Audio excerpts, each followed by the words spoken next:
My name is Michael Crilly. I'm a dentist by trade, but a creative at heart. Today I'm joined by Belfast artist Niall Conlon. Niall, welcome to the podcast. Thanks for having me, Michael. Pleasure Thank you to for be coming here. on. It was a bit last minute. I texted you yesterday. We kind of talked briefly about the idea of coming on maybe a month or so back. Yes, we did. And then myself being a very disorganized person, I just very last minute, and you were very, very kind to come on board. No bother at all. So we don't know each other, but actually mutual friends have kind of put you forward to me multiple times. Right. Because the podcast originally, the idea is that I would talk to people who were in traditional roles and then left those to follow their creative passions. It's deep. Probably because that's what I would like to do. Right, yeah, okay. I'm not for my patients. I'm not giving up dentistry tomorrow, but I'd love to follow that. So I kind of wanted to talk to you a bit about where it begins before we get to that point. But you're somebody who I've heard on your own social media say you were quite creative, at a young age. Yeah, I'd always been, I'd say, quite a creative child. I always, my mum would always be saying I'd be drawing away or, painting or writing bits of poetry and stuff like that. From a very young age. And I remember, at primary school, I wrote a short story, a book, a little thing like that. And just always really creative and really enjoyed it. And then, as you get older, it kind of just sort of fizzled out. Yeah, it fades. It fades and fades. And then you kind of, go down different paths and you kind of forget that side of that, your childhood and growing up and what made you really happy. Yeah. That was what really made me very happy when I was younger. And did you find school? I personally, I had the same experience as you. And I have my daughter now who's 7. I feel that she's in that creative zone right now. And I'm trying to not let that disappear. Yeah. But do you find that I think the school, maybe a little bit of schooling system is not necessarily catered to creatives. 100%. No, it's sort of like the schooling system when you get into secondary school, grammar school. It's kind of maybe it plays to safety, doesn't it? You're kind of going down these paths of accountancy, maybe dentistry, law, something like that. These are what people tell you are the safe paths and the direction to go. Yeah. But and that kind of you don't have the opportunities maybe to explore different sides of creativity you really would have liked to, or maybe, as you did in primary school or something like that. You know? Play is kind of lost. Yes, play is lost and it's a bit more serious and, maybe you do things that you find a lot more difficult than you did that came naturally to you. Yeah, that's true. Yeah, you kind of, you mold yourself into the role that society necessarily sort of wants you to be. Exactly. Yeah, I definitely found that, and there's maybe, unless your school has a character who is all encompassing and creative and willing to drive that in within the school, it's quite hard for you to extracurricularly get that. Yeah. Unless your family are driving that in the background as well. And you're busy with other stuff. Yeah. Well, that's the thing. And then you're down to your other stuff, and then I played a lot of sport at school too, so I got into that. And then that kind of you don't have time, and then you lose it. And I know that I didn't really wasn't conscious of it at the time, but I know it actually probably did really affect me that I wasn't doing some sort of outlet that I had really loved doing, and I did the whole way through primary school. That sort of way. And there's maybe something I don't know if this is true, but there's maybe something that I feel like maybe we get a bit in our own heads about creating things, and our people around us thinking it's silly or strange that we are doing a painting or writing a poem, and there's not even no one's even saying anything to make us feel that way. It's just you just think, oh well, I wouldn't do that now. Well, that's the sort of when you get older, the sort of self-consciousness of should I be doing this? This is not a serious thing to be doing. I need to be a mature adult doing really mature things. And, Well, and so in that respect, you mentioned sports. Well, I suppose first question would be: did you still do some level of art at school? Did you go up to No. I basically stopped probably in about third year. Yeah. Isn't that mad? Yeah. And I found I got the 5th year, and then it kind of disappeared. Yeah. And I still to this day would like to get back into it. Haven't. But my biggest barrier actually is I don't know what I need to buy to get back into it. Yeah. It's not even to get back into it. It's I don't know where to start to some extent. The way I got back into it was it was actually during the pandemic. It was COVID, and I just ended up buying everyone's stuck in the house. So I was like, what am I going to do? And I've just saw I'll buy some paints off the internet, and then just started painting in the apartment, nothing to do, and then just kind of got addicted to it, literally addicted to it. Just couldn't stop because you get yourself in a flow state. Yeah. And the hours passed the time, and just really really loved it. And that's how I got back into it. And are you at that time you living by yourself, or you? We're in London. No, I'm my wife Lara. We're both in London. Yeah. I'm working a pretty like serious job in the city, like long hours. You know, there would have been 7 to 7 at night. Yeah. You could have been taking clients out for dinner, you know, after that sort of thing. And then that all kind of shut. So I would never have had the time to re-explore this. Yeah. If the pandemic hadn't happened. That's because we're all at home. You'd be surprised how many people that we've only, this is like the 12th episode of the podcast. Every single person, the pandemic has had like a really massive impact on the trajectory of their. Because you had time. You had time to think, and like we live in this world now where like everything is like 100 miles an hour. Yeah. You're constantly on your phone, bang bang. Like, you know, your attention's going everywhere.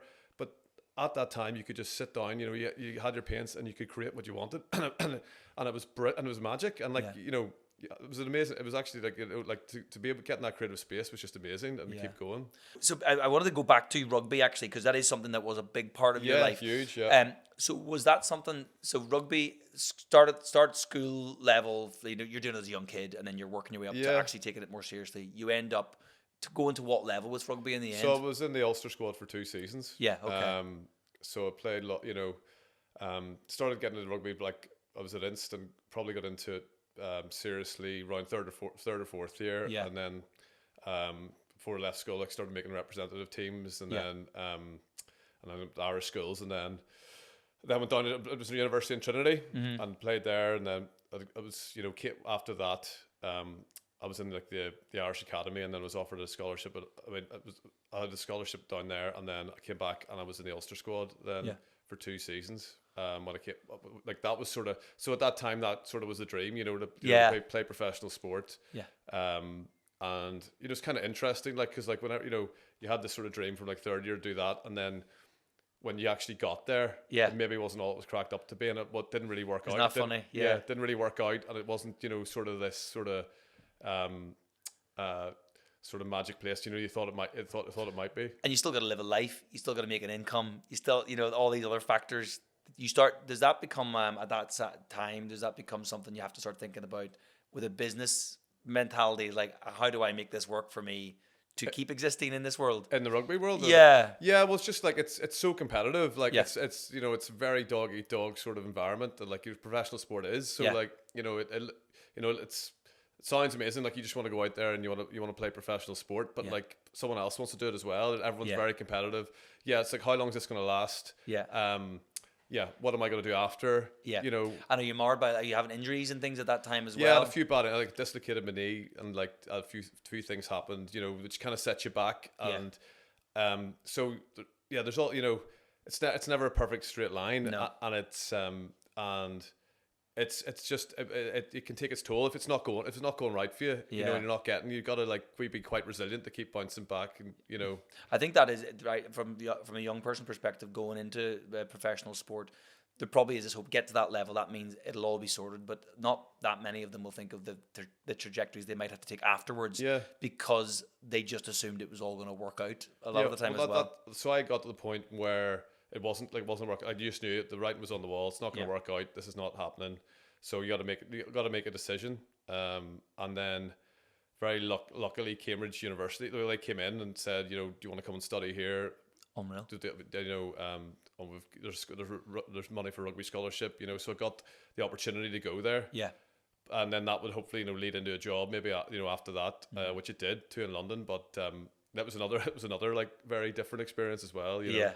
Because it's an amazing place to go, but very, very intense. Like, you know, studying, like you're dealing with these people that are just absolute freak geniuses that are around you all the time, and you're trying to compete. Like, and as quaint and lovely as Cambridge is, you're like, I'm sort of treading water here. It is like I nearly had a nervous breakdown. I swear, like there, honestly, because it's just you know, you're trying to tread water with all these people that are like next level, and it's tough. And did you find coming in on like a kind of that's being asked to come on board in a scholarship base, do you think that there was any difference in that respect for you as well? Well, you have to still get into Cambridge. You can't. It's not like you get in because you're good at sport. You have to go through the whole interview process. Like I remember I did an interview at one college and completely bombed. Right. And then like I got through in the second one, but you still have to, you know, get in. Good. So you weren't actually judging yourself in any respect. You got there. You deserved to be there. And you felt good about it. But like, it's just still the characters. It's just like it is. You know. Yeah. It's like the smartest person in your class, and there's like 30 of them in your class. Yeah. And you're just like. I found that with uni in general as well. I think sometimes being academic at school is a strange thing, because like the pool of people you're surrounded by are your local area, and even academic doesn't really matter, I think, as well, because sometimes people can be the best academic in the class or in the university class, but lack the social skills to be able to exist within that realm they're working towards as well. But I did think I got a bit of a shock when I went to university. I just thought I was like, top of the class. I very quickly wasn't, but also didn't care as much about it once I got there, because actually there was more to life than that as well. Well, it's quite a good experience as well, like to get that adjustment. Like you get out, you're out of your bubble, and it does make you like if you're always getting top marks, and then all of a sudden people are judging you on things that are not learning, your biology answers to. My mum was a teacher, so I was getting top marks on the basis I had all the past papers. So I was getting in the class test, I was just acing them because I'd done them like 3 times before. But yeah, so the financial world then that was I was interested in that, and I think that's an interesting part of your story, is that you've kind of gone. Like somebody who does sport and then ends up in finance doesn't usually go down into the art route. No. And that's what's really that trajectory is unusual. It's like a complete loop back. And did at that pre-COVID when you started to dabble, or sorry, post-COVID when you started to get into this, do people go, wait a minute, this is not the job you've been doing, and do people find it hard to come to terms with that? People think it's like when you're taking a big change like that, people are like, what are you doing? Like, what's going on? Like, even like, people that are the closest to you, like I remember like my mom just going like, what on earth are you doing? Like you having a breakdown here? Like, what is going, Was there a moment specifically during that time, let's say you first start dabbling in painting during COVID, again, enjoy it, how does that lead from that moment of just pure joy and getting lost in it to going, wait a minute, this is if I'm this happy doing this, I now need to make this my career? Well, I think so. Like Instagram has provided a massive opportunity. So my wife started saying like, just put them up on Instagram and like see what happens. Like you get a response, just even for your mates or anything like that, for a bit of crack. Yeah. And I started getting a few responses, and then that kind of gives you a bit of confidence to like crack on, and then like you actually I love doing it. Like, so I love the whole process. I loved everything about it. And whenever you're like in a job, that is making you miserable, it was making me miserable, and you felt like, you're slowly like sort of dying inside every day. And your wife's witnessing that. She sees it, like I'm miserable. She knows that I'm like deeply unhappy, and I'm always like, I'm just not myself. And it's like inside you, there's something not right. You know that you're unsettled. You're not yourself. Every day is a grind, and like you're like, there's got to be more to life. And then like whenever you find something like painting or creating, and it gives you that energy and that life and that spark back, you just want to do it all the time. So it's like, how am I going to like, what can I do to make this a full-time gig, to make it work, because you're saying, because you're also used to making a living, and you have to think about it from a business perspective as well. But first and foremost, you love the actual creation aspect of it. Very good. And then did you get to the point where people nearly did convince you not to do it, or like all the time, all the time. Like people, some said people are laughing at you behind your back, all that sort of stuff. You hear stuff like this. Maybe they're trying to be, trying to be honest. They're probably being honest, but like they're, they think they're maybe protecting you or something like that. But but the thing is, like, whenever you really want to do this, nothing's going to stop you. You know what I mean? And like it's actually like looking back, it was absolutely mad. And Lara just got pregnant, right? So like, it's a massive life choice. Like, because this all happened at the same time. So it like, it was mad, but I really felt that I could do it. And that kind of gave me the confidence to keep cracking on with it, because I knew, you know. Do you think that same confidence led you to do well in rugby, and also, get into the university, you wanted to get, that's maybe just something in you? I think there's maybe like, you just got to have a bit of faith in yourself, a bit of blind faith, and back yourself, and not sort of listen to the external opinion. You can take them on, and obviously people who care about you are trying to maybe protect you and do the best you can, but like it's really, that's not going to make you happy. Like, and if you're trying to serve other people, what other people think you should do and stuff like that, you'll get nowhere. A recipe for disaster. Like, I do think there is that as well, that people often struggle to see the vision of an idea. You thought it through over time, and they go, no, you're just going to embarrass yourself. It's going to be a waste of your time, and they get caught up on that stuff, and they get caught up in cringe essentially, and how that might make you appear, and how that also might make them feel about you and whatever. But then whenever it comes good, they totally forget that all that bit had to come. You know, like you got to go through this. Like, I've dabbled in things. I've done a lot of like game shows, for instance. So I've done like 8 game shows, TV game shows, randomly. Yeah. But see, when I've done them, everyone's been absolutely shitting themselves that I'm going to make a fool of myself. Yeah. And see, when I won money, all of a sudden, all right, it's good to do more game shows. People are very. I definitely think there is that. Once you get through the barrier of not being embarrassed about stuff, and you've got to do that for yourself. Do you know what I mean? And like not worry about that, that and like life is short. Like, do you know what I mean? Like I was in that job in finance for 10 years, and like that's gone. Like, and you're looking around, like maybe the people like who like it's it goes like that very, very quickly. So everyone has done this illusion, I think, that they're going to live forever. I know. And we'll do it. But I'm telling you, like, it goes fast. It goes so quickly, and like you just gotta bite the bullet and have a crack at it. And there's people also working towards, when I get to 50 or when I get to 55, or they're always giving themselves a think, I'll do it. But that's just, again, people lose.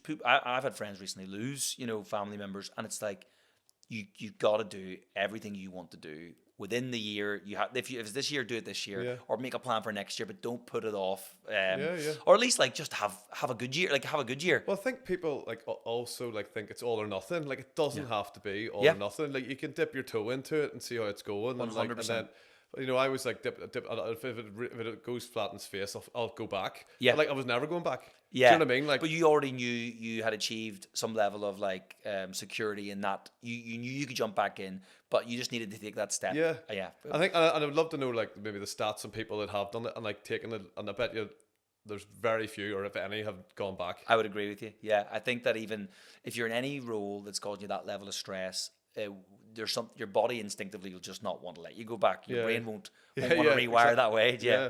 And so in the finance world, then I suppose as well, was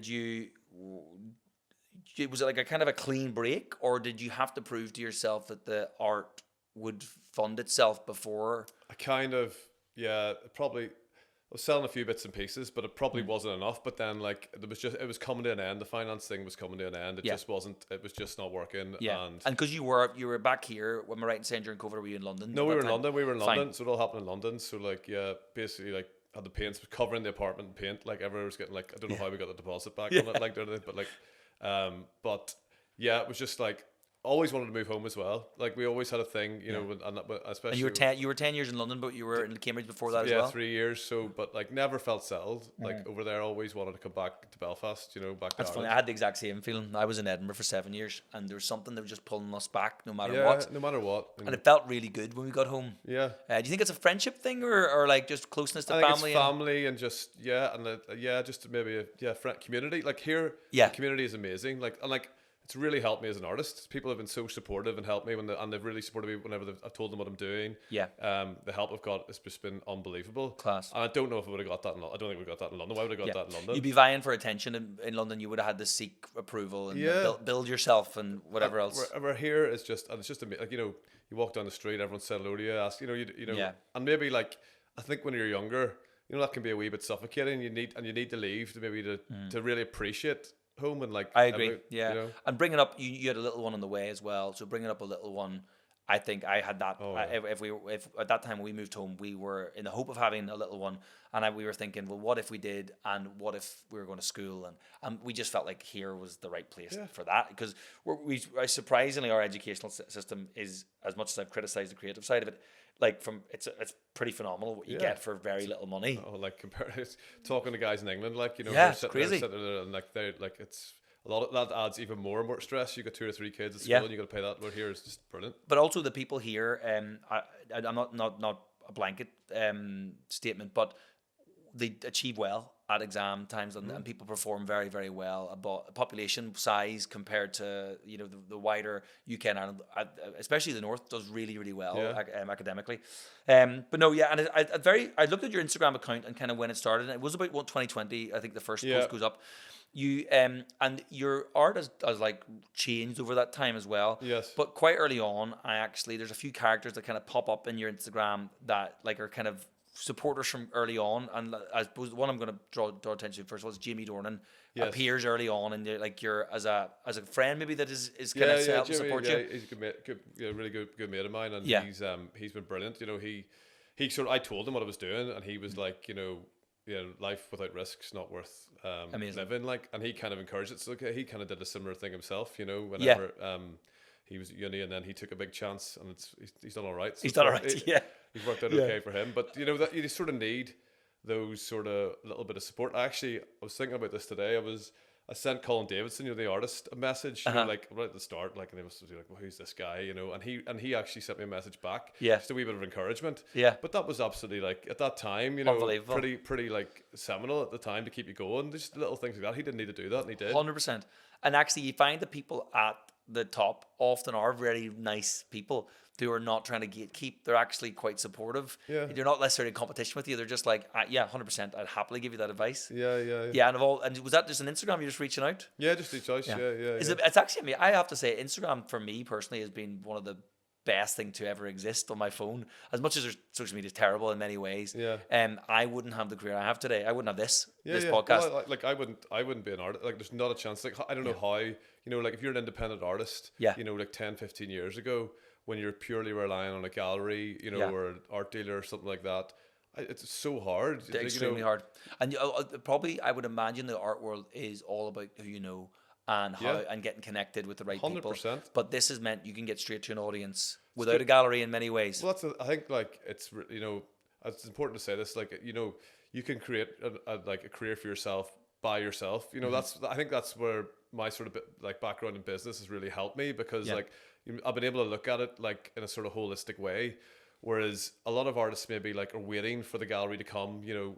And the one thing I'll say about being art, no one is coming to save you. Like, you know, you have to be so proactive and getting things out there, you know, if you want to do this, like, and get your work in front of people.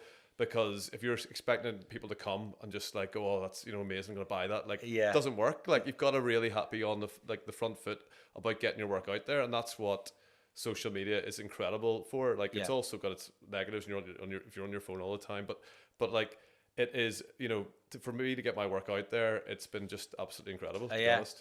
I think as well, you sort of touched on that, but you have to get yourself out to other these people.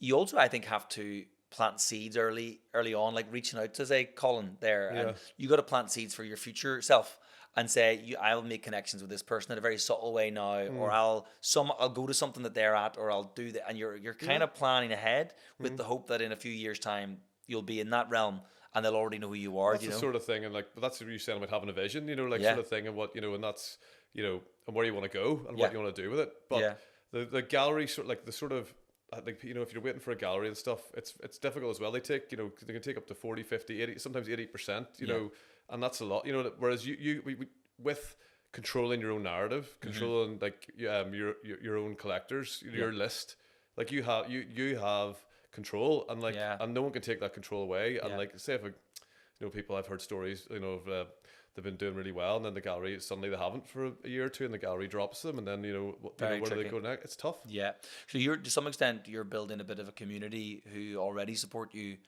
and they have early access, or they get to find out things sooner. So you build sort of an email list or something like that, or people who've bought prints off you, and maybe they'll buy originals down the line, you know. So you're like, it's sort of building you know, treat it like a sort of business, and you're building up a business, building up, you know, your customer base, or you want people who support you and like your work. And actually I'd known about you prior to any communication that we've had, on the basis that even without searching you or knowing you, I am seeing your stuff. And it's great to be that you're doing something right, because you're reaching all the right people, and anyone I've mentioned you to knows who you are. And so obviously that work, that you're filtering into society in a way that is quite subtle, actually, that I didn't know you, but definitely knew who you were. You know what I mean? Well, I think it's like, you have the ability, like, you can run like meta ads and stuff like that, right? So any money you make off prints, you can maybe invest it back in and get your name out, you know, get it out there. As you say, like on social media, you know, through the platforms, and people sort of like, it does get you sort of, maybe, I don't know, like what a recognition, brand sort of recognition, something like that, and that really it's helps. Familiarity, isn't it? And sadly, if you'll get ads of me now, dentistry ads, because these ads genuinely, I don't pay for the ads, but I work for my friend's practice, but the ads sadly reach far and wide, and people I meet think that they know me from some sort of celebrity status, but it's literally just my face talking about Invisalign. But that's the thing about, as you said, like, you know, like, you just got to get comfortable with that being out there, and and that's all part of, like, if you want to grow a business, you know. Absolutely. I actually see social media a bit like, if you got a job tomorrow at the BBC to read the news, people would say you're a presenter. But on Instagram, people are really worried about talking on camera. It's like, Yeah. well, if you got a job in a TV studio talking on camera, everyone would celebrate you. The whole family would come around and watch. It's kind of interesting how that. So whenever I first started with the art, you know, you could put a picture up and loads of people would see it, especially during the like, you know. So it's all changed. It was photography based, surely. Yeah. So yeah. now, you know, I'm actually gonna try. Like, I'm gonna have to try to change the way I approach it. In a way, you have to always. It's always changing all the time. So Yeah. that's what they want now. They want you to be chatting and, you know, talking. Like, It seems to be the way. Yeah. You've got a couple of you've got a couple of good clips that you've got on the go on Instagram, which I think helps because they get to learn a bit more about you. Even just it's even just the audio aspect of that as well. Yeah. But I want to ask you a little bit about your art actually in particular. So, you are completely self-taught. Am I right in saying? Yeah, yeah. And that's obviously where it begins, but do you continue in that realm, or have you gone and done things since to learn more? Or Not really. Like, you know, I'll never say never. I've never, like, but I think you kind of learn a lot by doing. Do Yeah. you know what I mean? You learn so much by being in the studio and working away. And I've been lucky enough to work with some great artists too. You know. Yes, as you've well. collaborated with people. Yeah. And it's been, and that's really, and you learn to see how they do it, and you learn how different people do different things, but a lot of it is, you know, trial and error, and being ready to like mess up a load of times, or you know, but you do learn a lot by just, you know, by doing. And the first few paintings I would have seen that you've done on Instagram are different than the ones we'd see today. And when you started out, was there a theme or an idea that you were hoping to get out there? So the first ones, like, were the original page, right, was called Painting Pints of Guinness, right? Yeah. And that was what it was called, right? And it was basically because, like, I was like learning how to teach myself how to paint or whatever, and I was like, "What are you missing?" Like, you know, it's going to, and like, because you can't go anywhere, it's COVID. It's going to the west coast of Ireland and having a pint of Guinness. Yeah. And one of my favorite bits about that is watching the pint settle. Yeah. So I would just do the thing, like, and it would just have colors of like the pints settling. They're like these mad sort of crazy pints, and then it sort of evolved from that. So that was how it all started. But so it was just like just painting something you love, like, that's great. And then there's a real freedom in that then as well, in that, and it kind of develops then into like, the style of painting has always been extremely colorful, and it's been really free and not, am I right in saying not excessively regimented in the way you do it? Is that right? I don't know if there's no rule. Like, that's that's the whole thing love about art. Like, there's literally no rules. Yeah. Like, like that's the whole thing. I don't know, like, I haven't been to art school, so I don't know, but I think maybe you could be really constrained with it if an art teacher is telling you, you know, maybe do this, do it that way, do it the right way, there's a wrong way. Whereas, like, what I was doing was complete freedom, like, to do it the way I wanted to do it, and I liked it. Yeah. And was it acrylic paints you were using for that? Acrylic and a bit of oils and everything. You know, just whatever. At the start, it was whatever I get hands. I didn't have a clue about anything, so I was like using, like, you know, different mediums all the time. Didn't really know what I was doing, but like. Then you go like, oh, geez, these oils are taking a long time to dry. I'm going to have to move to acrylics. And all, you know, that, you know. I love that though. That is literally just giving it your all and completely learning on the job. Just learn on the job, but then like you remember things a lot. And you remember, like, you know, what's worked, what hasn't, and yeah. Because I think if I was that is probably what I'm getting at, is that you almost need to just crack on and do it, because the not starting is half the battle, because by not starting, you, number one, you're not creating anything, but number two, you're not learning anything either. By just sitting back and waiting, and you can read all you want or watch any YouTube video, or it's all about doing, like, you got to actually do anything to get good at it. And then you get to a point when Instagram is doing well and you're selling to people via Instagram. You then end up you do showcase at a gallery in London. Am I right in saying kind of 2021? Yes. I did my first. I'm trying to think. First show, I did a collaboration. With Paul Dornan in 2020. Yeah, that was I think it was the first show I did. We actually did a show before that, though. No, just I remember it was called Mindy Minds Together. Yeah, with Paul Dornan. So that was like sort of the first sort of show.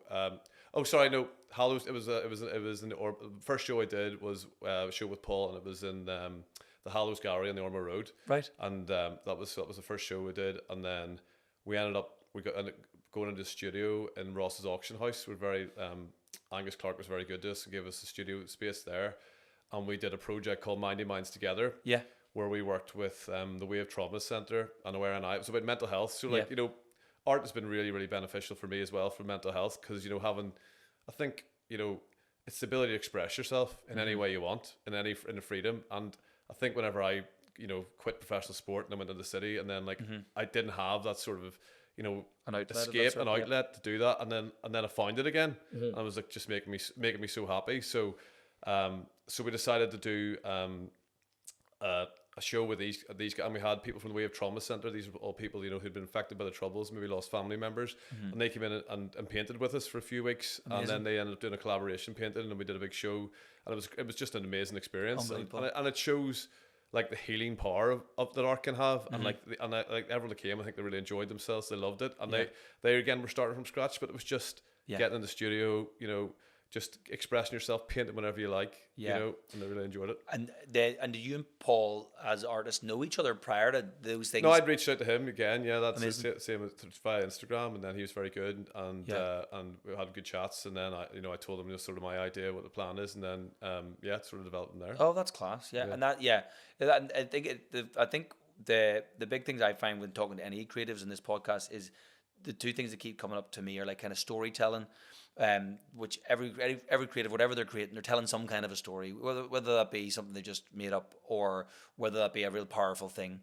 But they also play, and it's like if you just put those two things together, that's just most creatives in a nutshell. That's you know, the sort of dream, Isn't it? That's it. And that's the thing, that's what it's all about. I think the best art, like as well, you know, is something that like gets people's emotions, you know, like fires up their emotions, you know, no matter what it is, you know, like all the, like love, fear, hate, or whatever, you know, desire, all these sort of things. That's what, you know, great art like can impact you a lot.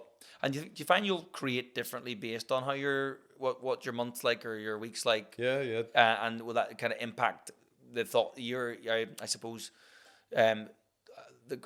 When a painting is started, does it start with an idea, or do you just get a canvas and kind of go, I'm going to start putting something down here, and then I'll work it out from there? So it all just depends. Like it's, you know, the way I've got those red dogs, you know, like they're kind of. I was going to ask you where that originally came from. That's kind of like a dog bark, like a voice barking in my head. Do you know what I mean? Like, so I'm trying to say something, you know, and I wanted the expression of it to be like a visceral sort of symbol sort of thing, you know.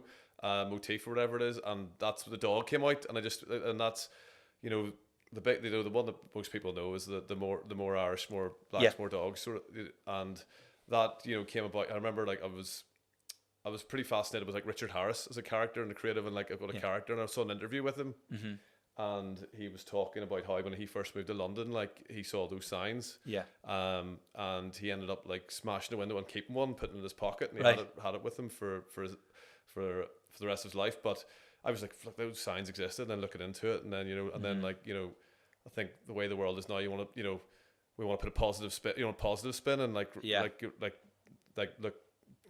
go, like be more positive going forward, and the future. No one wants to go back to that, so it's just trying to put a positive spin on something negative that and it only gets more and more it only gets more and more effective, that statement, as time seems to go on. That's at the minute, sadly. And that was kind of it just kind of seemed to land at the right time. Whenever it's never been more divided, and all the, you know, like people are very quick to forget, you know, where we come massively, from. Yeah, especially in Ireland at the minute as well. Yeah, there's people who would, you know, essentially claim to be people who, you know, needed to seek refuge at another time. Now not necessarily supporting others. Like, you know, it wasn't like, you know, the 1850s we were going over. We were getting quarantined in New York. You know, you know, 100%. And that, so when does that sort of take off? That as you say, the motif of the dog.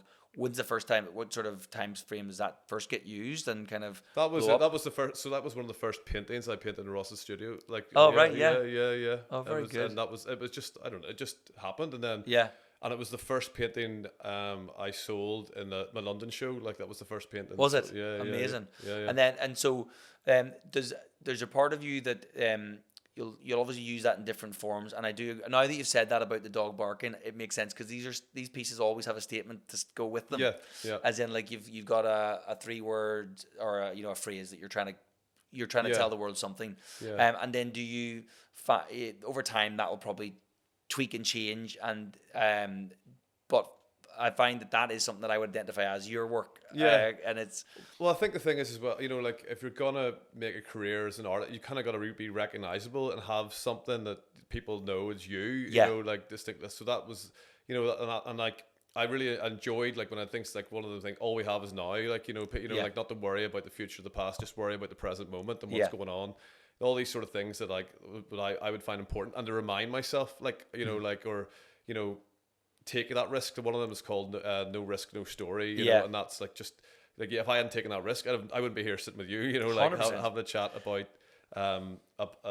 about these sort of things. So it's Yeah. just.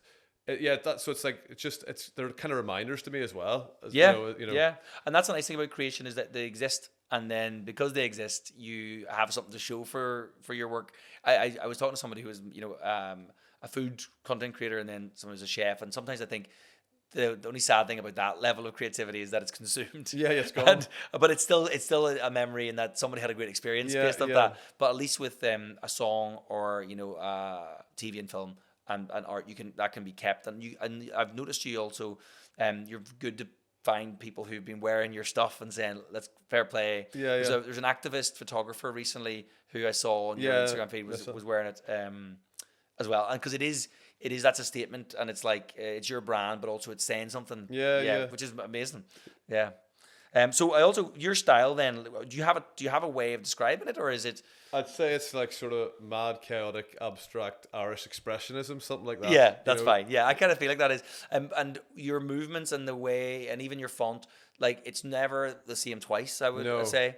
And is it like, does the technique? Is there ever days where you're like, I'm going to be more prescriptive with this, or is it you prefer to be free? Well, I love to be completely free. Like if I love it's getting like set up with the like everything you need and the paints and everything like that, and then like so being organized allows you to be free. Yeah, exactly. It's also, and then like you'd have the canvas, could be on the floor, could be up on the wall, and then you just like go nuts. And like so half the time you're reaching for things, you don't even know you're reaching for them, but because they're all set up in the way, you can go and then come back to it, and you can add collage into it and different things. You know, and the collage thing, I saw that recently as well. So are you gathering the collage stuff in the background at all times? Yes. And so I like have a bin like with full of collage that I see and like put it, and then I'll add that in. But I'm not consciously thinking like when I'm painting I'm going to have that in there. Like like I think that would be that could be restricted a bit. Strict. The sort of the chaos in it, and like that's what it's like that's kind of what I want. Like But I like that you in that same breadth of it being organized beforehand, you're organized enough to have the collage pieces sitting there. Oh, why? So that's always an ongoing, just I'll grab things. And it doesn't have to be very stressful. It just is like whenever I see something I like the look of, I'll just cut it out. Yeah, cut it out. Yeah. And then do you find other people are doing that like for you and like handing you collage-based stuff? No, not really. I don't think so. No. But they can do like because like the kids, once the kids get a little bit older and they can start using scissors. As many magazines out in front of them as you can. That's it. But yeah, it's sometimes it's like you got to get the right sort of paper as well, because sometimes stuff like can be quite it'll decompose like on the like, so it's just getting, but like it is cool when you get them it works and it fades in and I think it adds a lot of depth to the painting sometimes. And there's also some element I think as a non-art connoisseur is this idea that also there might be an extra little story in there that you want to read a little bit more, or get into the finer details of that piece. And although I had Anna McKeever on the podcast, was our first guest, and Anna was basically was saying you're not a connoisseur. Anyone can be a connoisseur because art is what is that's art. That's exactly it, but it's up to your interpretation. I hate that as well. Like the gatekeeping of like who can like art, or who can appreciate art. Everyone can. Everyone can. And everyone can be an artist too. By the way, like what I mean. Like everyone is, and like it doesn't like all you'd have to do is try and express yourself on a bit of paper or do something. Big and time. like I tell you what, you'll feel better after you do it. You know. Yeah, what I mean? 100%. And I think sometimes people are put off by what might be the kind of, I suppose, the elitist element of some aspects of the art world as a whole, but that is not every artist. That is just what they might see. Well, it can be quite terrifying, but that's the thing about the freedom of, say, the social media. You create it for yourself. You know, you're not waiting for like some art critic to go, like some big art critic to go, well, that's shite. Like, do you know what I mean? You can do it if you get it out there and control it yourself. Do you know what I mean? That like there's a lot of like big galleries and all, they're all closing now. Like like they're finding it really, really tough because the power is definitely shifting back to the artist. Whereas before the artist was so reliant on these big institutions. But now it's coming back, which is amazing. And as a socially awkward person, I actually find the experience of going into something like a gallery quite a difficult thing to do. But they can be really intimidating places. Yeah, exactly. And especially like if the person is not very welcoming, that's welcoming you in there, and they're staring at you, like, and then you feel like, what are you doing here? Like, Yeah, it's like a Pretty Woman scenario. You just don't feel like you belong in Yeah, that realm, you know. exactly. And then that's where the social media is so useful. And again, in a similar way that you've mentioned there before, I also being able to interact with your audience directly. People love that, to be able to connect with you, one to one. I found that as well about Mark Boney saying, like, just you should reach out to the people that you want to, associate with, or you want to like connect with, because a lot of them are nice enough that they will come back to you. Yeah. And I definitely found for this podcast specifically, that's all it's been. It's always been Instagram. Or it's always been, then somebody will put someone's name forward. I'll reach out. It works out. It gives you momentum though, doesn't it? Then massively. Forward and then Massively. Now, I have to say, I've been very lucky that some of the initial people that agreed to sign up all definitely help to make the next people sign up. But do you think Belfast as a place has influenced the art? Like there's a piece I did. It's called Alternative Belfast, all lit up at night. Yeah. And it was kind of just based about walking around. When I moved back to Belfast, walking around Belfast and like just seeing the buzz, hearing the different languages, you know, the sort of like, it's changed so much from when I was growing up. And like I'm really excited to be living here now. Like the flat, you saw the flat, like, unbelievable. Yeah. Like the buzz around here is like, it was almost like there was all this sort of repressed energy, which was just unleashed on the city. And like, there's no going back now, like, the absolutely. And I'm my dad's from Belfast. We quite a young age moved to Enniskillen, and Enniskillen I still associate like as home. But I have something about Belfast that I just absolutely love being here. Yeah. And I've one friend we both know, or my friend Ash. He's always been the biggest supporter of Belfast that I've ever known, and I can really see that now. When I move back, like, I just want this place to do well. But I think honestly, Belfast, we're having a real moment. I think you'll start seeing it now that the Flad was that's the real lift off. But like, I think it's gonna be one of the coolest, like, vibiest places, and I'm so happy to be living here and being like an artist here. And that's what's lovely to speak to creatives that are from here as well, is that they're all working for they're working obviously to achieve their own life ambitions, but it's also helping the city as a whole. And I also think food is a big factor in that as well, because we have such great brunch spots, coffee shops, restaurants now that it's like, you would happily get friends from anywhere and say, we've got so many things. They ask for recommendations. You have so many. It's unbelievable. And then I think there's something nice about just having a bit of pride in your city, and something like the Fla can be quite an emotional thing to see when there are equally been things there's a lot of negative press about us a lot of the time. So it's lovely to see something that felt all-encompassing and welcoming to all as well. Yeah, well, like, it was just absolutely bonkers. Like, you walked around that, and it was like, you know what I mean? There's creativity everywhere. People playing different instruments. It was just like the city was just so alive. Like, and to pedestrianize it, that's, to have it. And that made the difference, didn't it? Yeah, it hugely did. And like, there was just such a good vibe and such goodwill from everybody. It was like, everyone's a wee bit nervous maybe before that was going to happen. You know what I mean? And it was just unbelievable. And you see, like, the amount of kids that were just like playing tin whistle on the street. Yeah. And we have a couple of friends who their kids went down and they made like 300 quid in like an hour playing tin whistle. Now they were all shit at tin whistle, I assume, but it's all about giving it a go, Michael. And so, like, and I also saw, so you've actually started a new Instagram page. I know, based off the Fla. Is that, and you're basically, that's inspired you to go, I want to also get this guitar that I've had sitting here. I've had a guitar, I've bought it. It's just been sitting there, I'm doing nothing with it. It's just gathering dust. Like, and I was like, but then I was like, and it's a bit like what you said, like, I'll do it next week, and then it's like, no, like, this is good. Even you have a target, or like something like the Flat. This is I do. I like setting goals like that. Yeah, and like, but you've got like, it's like maybe like training for a marathon or something like that. Yeah. You've got the Flat for next year. Yeah. And I was like, how am I going to do this? I actually do it. So I'm going to have to actually put it out in public. Accountability factor. Class. And put it out there. Wife says she's going to learn a tin whistle or whatever, but I just think to go down there and have an instrument. I just saw the people who walking around with their guitars in their back walking. I was like, and they're getting, it just looked, it was amazing, and just to get involved in it. Absolutely, amazing. Yeah. And actually, I'm someone who does play guitar historically, but I don't learn songs enough, and would probably be, the Fla has opened that up to not be. What's the best way to describe it? I'll give you an example. Years ago, I played guitar at university, and I was convinced by some of my friends to bring my guitar to Botanic Gardens. Right. But it was terrible. It was a very You were embarrassing playing a experience. botanic garden. I basically brought a guitar, and then Yeah. I just looked like this guitar guy. You know, he loved himself, surrounded by, Brilliant. a group of mates who mostly were girls. And it was like, it was a bad call. So that scarred me. So I was like, but the flat now. When was that? Oh, that was like 2006 or something. Yeah, But yeah. like at that time, like sitting in Botanic Gardens with a guitar, I was probably trying to vibe some sort of like, I was being friend zoned too much at that Yeah, time. I was okay, trying, right. I was trying to wean my way out of that. There was My a- wife now wouldn't let me. There was a motive here. But the flat allows us a way in. Well, no, It's the we can flat's do it. like literally pick a spot. Just Yeah. I know, and you know. One of my friend's kids actually is only like 8 or 9, and he plays a bit of guitar, and he's good, Yeah.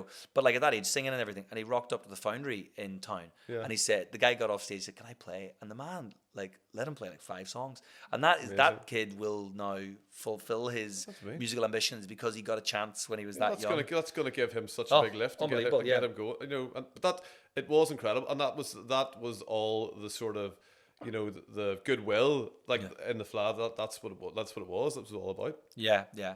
And so right, well, I'll be interested to see. I'm going to try my best to do something similar. Right, okay. So we'll keep in touch over We'll that keep in year. touch, we'll keep- well, that's how And it is goes. there? Yeah, I think my parents, my in-laws came up for the fla. Now they are fla like aficionados. Oh, right. They've been to all the flas. Yeah. So they loved all the trad, and they loved all the kids getting involved. They struggle at night whenever young people are loving like more modern Yeah, music. yeah, yeah. But actually, I think that was Belfast's version of it, and they actually by the end of it they loved it. But on the first day they were like, oh, but flas are normally very very traditional. Yes. But actually, some of those outdoor spaces. Yeah, that like got whites, outside whites and stuff. unbelievable. Yeah, yeah. And like that one, the Donegal. Yeah, Donegal was incredible. Like that, even just from a social media point of view, it just shows Belfast as a safe, nice, pleasant place to be. Yeah. Which maybe over the years, post COVID, it has always the city centre has been a slightly more scary place for people. But even like say our like an interpretation of it down south. I have a load of mates when I was in Dublin. Obviously, messaging me like we're coming up, like we're getting involved in this Yeah. next year. It's just amazing Yeah, to see. and it wasn't extortionate from a like that was nowhere's cheap for beers and things, but it was like it's a very accessible city. Yeah. We moved to Edinburgh, and Edinburgh was like our version of Belfast. It was like a small city you can walk around, Yeah. and it doesn't feel like you're in London. Yeah, yeah. And you can get from A to B within like 5 minutes. Yeah, yeah. Whereas if you're stuck in Dublin or stuck in London, you're talking an hour and a half to mission, get yeah. from a couple of miles. But yeah, I can only see good things. I actually think 2 years is a sweet spot as well. I think they should just do the 2, Right, yeah, and yeah, leave us yeah. like wanting a bit more. Yeah. There's people chatting about this idea of 3, Yes. and I think, you know what? Let's just have 2 really good years. Wait and see. Yeah. But being all inclusive, and it didn't feel it didn't feel like it was taken over by any one community, which was lovely, which meant that I think I had friends that were surprised they loved it. Yeah, you know, yeah. Well, I which think was- that's something I haven't heard any negative feedback No. about it. No. Literally, and then other people going around who would say, I wouldn't normally do something like this, and these are like older men, let's say, that would maybe be more, maybe more loyalist leaning, and would not be anti, but wouldn't have done it, and then going Yeah. out and putting videos on TikTok, like here's my experience, Yeah. and the amount of support those guys then got in the comment sections, amazing. like it's And phenomenal. that just shows like the shift and the change. Yeah, in we this could do place. it for rugby. Like Yeah. I'm an Ulster season ticket holder. Yeah. Although I'm terrible at actually turning up. Yeah. But and you never find any negative at rugby at Yeah. any time. And then, but yeah. Yeah, it's amazing, and I genuinely do think it's a good thing to do that, to like set yourself that goal. Do you find that as a creative, in terms of the art, that you do have other creative aspirations? As guitar might be, you want to dabble into. Well, that's it. Yeah, I think it's just different forms of maybe expressing yourself. Yeah.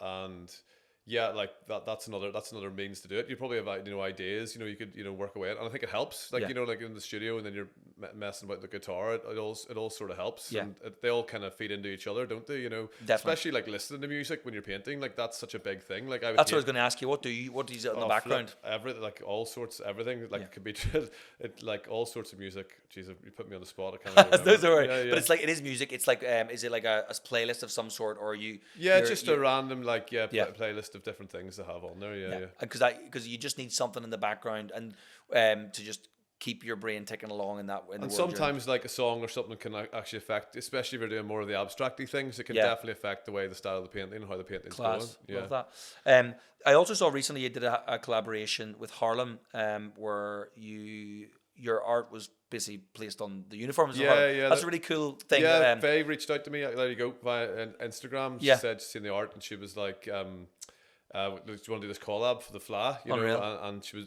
really good, and Yeah. she's been getting great responses. And she wanted to, obviously she's proponent of making really Belfast being such a welcoming place, and they were just like flat out during the flash. So it was really cool to get support from local business, and then the actual Pocket Cafe as well reached out as I well. saw that as well, yeah. And they put up a one of the more Irish prints. So Yeah. it was, so That's amazing. That you also, there's other, from a business perspective, not to take away from the creativity, but there are other avenues for the art to be presented to the world. Well, I think as well, like to make a living out of being a full-time artist, you need to have like a few strings to your bow. Like, you know, a lot of people tell you, oh, don't do prints or like don't go into merch because it'll take away from your originals. And maybe that's the way the system might have worked, you know, like a couple. But I think you've got to have, you can control it all yourself as well, you know, and have these different, which will all help you like survive. And then, you know, having that sort of, you know, if you have that sort of passive income coming in from that, that can take a lot of stress off you. Like, you don't want to be painting stressed and like totally agree. Worried about selling, you know, like, or how I'm going to sell, and then and you're talking to maybe a collector and like you're panic selling and all this sort of stuff. You want to be able to, you know, have that sort of, you know, be relaxed about it and not feel the pressure. So these sort of things, if you you know, really help, and they really help introduce people to your work. Yeah, no, that's fair, that's totally fair. And I think, and everyone can be their own version of an artist, and no matter, and so actually no one can critique anyone else's journey in that as well. So I think like you could meet from a dental's perspective. You could take 100 of us and we're all totally different on how we handle our business and what we do. But I do think that what was nice and interesting about that is that your work can still be showcased and have the same impact visually on a t-shirt as it can have in a print, or as it could have in an original piece in a gallery or in someone's home. And it's not, people do want to own art, but sometimes it's not accessible to everybody. That's exactly it. And I think as an artist, you have to be creative about maybe how you approach it and how you get out there and how you know, there's, you know, as well as being creative in your art practice, it's about being creative in sort of your business practice and think of different ways. You can get like a lot of people, sure, that's like all the street artists, you know, that's they weren't getting shows in galleries and stuff like that, so they put their art in the streets, and that's how they get their names out there. That's how they get recognized. That's it. You know, and actually Belfast has some great phenomenal graffiti.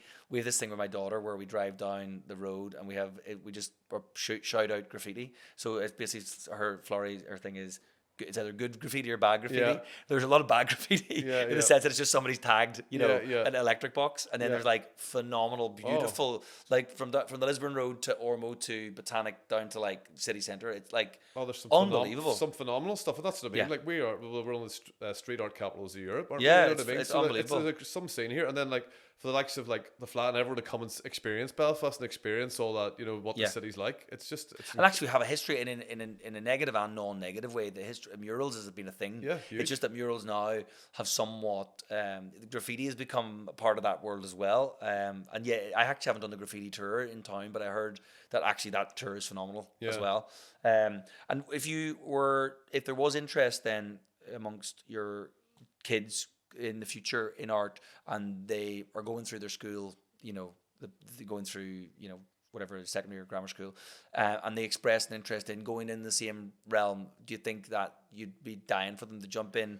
Well, I think there's definitely, you know, it depends what they want to do, you know, and if they're really happy doing it. But the world's could be very different. You know, I'm very concerned. Like, you know, like obviously you'd be quite apprehensive about what it's going to look like in like 15, 20 years. Like with this, you know. And I suppose we're getting onto AI a little bit there. No, 100%. You know what? I know how that will affect art and how it's consumed. Yeah, but I do think it's actually in a bizarre way, for visual artists like myself, it's actually kind of helped, because people don't want like this AI slop. They want work that's created by a real artist. They want, you know, a human that's made a piece and has something maybe to say, and a piece that would resonate with them from a human, as opposed to, they don't want, like, you know, who wants to put something up that, you know, maybe doesn't have a. That's it. And I think over time as well, there will be some level of, even already there's been some sort of backlash about some of the companies they've actively identified that they've scraped stuff and that is somewhat stolen, you know. And so there will be things that will come about, and I think people will always be able to decipher what is this and what is this. And there's always, you know, it's supposed in, let's say, people who make clothes, for instance, and they make really good quality hand woven items, and then you get something cheaply made in a factory Yeah. that's this fast fashion. We can all tell the difference. You can all tell and I right think away. that's the way it's going to be. Yeah. It's just making sure that you don't get caught up in getting lost in trying to stress. I worry that people get too stressed about the anger of it, and then they don't actually just crack on and create. But their I think things. that's the whole thing when people are supporting you as an artist. They're supporting you as a person. Like they're supporting what you're about as 100%. well. Do you know what I mean? And a lot of people, like if you think, like look at like the big artists' names and all, it's sometimes you couldn't even tell that it's because their name of what they represented and what they've tried to say. You know what I mean? Definitely. And is there anyone? Has there been people that along the way? You've mentioned a few artists locally as well that have like kind of inspired you along the way, or that you still go, seek. You look at their work and think that's like, if I can reach that, that's like peak. I'm putting you on the spot here. I'm giving this as a pre-question. No. I think it's kind of. You kind of want to make do your own thing. Yeah, so actually not be overly inspired. Not be like, oh, I want to recreate that exactly. It's kind of like I loved obviously the 1980s neo-expressionist movement in New York, because that was so free, and all those guys had something to say, which I just think that art is the coolest art, and it still is, and it still resonates today. So that really inspires me. But I just kind of want to make my own sort of twist on that. Class. That's what I'm trying to achieve. Yeah, and you mentioned to me before we started chatting about you're going to be maybe taking a wee break to Palma.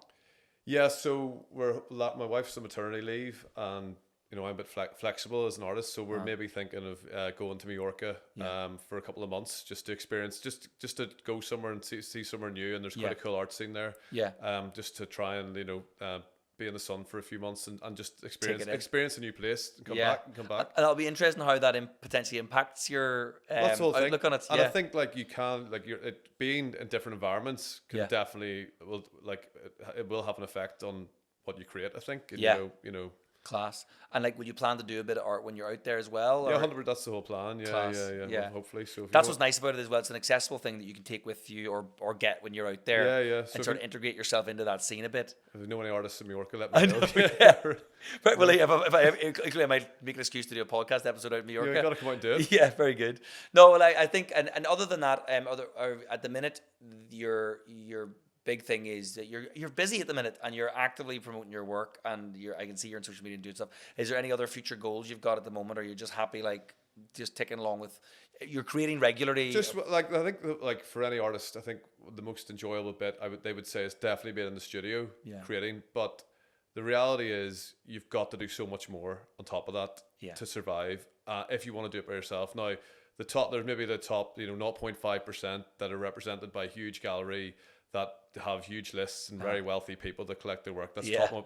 But for people like myself, who are making a career of it and trying to give it a go, you've got to do a lot yourself, and that can be quite frustrating at times because you're not in the studio just making work, and people aren't just selling it quickly for you. You've got to do a lot of other things, but that's just part of the job. Yeah, and that's and you got to and I think it's consistency. It's you've got to do certain things frequently to make sure that you get a living and things happen for you, and then that'll create more time for you in the studio. But I think a lot of artists would say all they want to be doing is in the studio. That's someone to sell their work. Yeah, but and funny, Ryan Ryan from Colin, who records the podcast with us, we were talking beforehand about being self-employed people.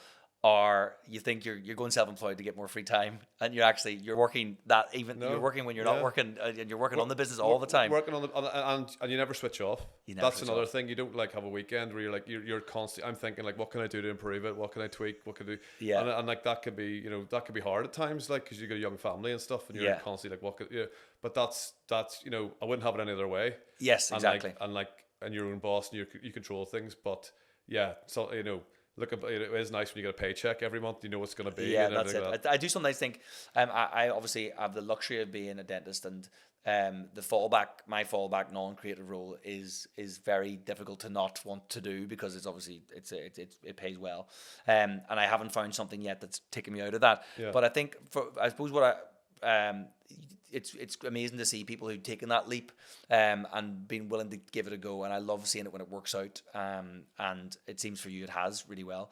Just on I'm going to wrap up a bit, but I just wanted to ask you a little bit about, let's say there is somebody listening to the podcast, someone who's doesn't matter what age they are, I suppose, in the position you were a few years ago.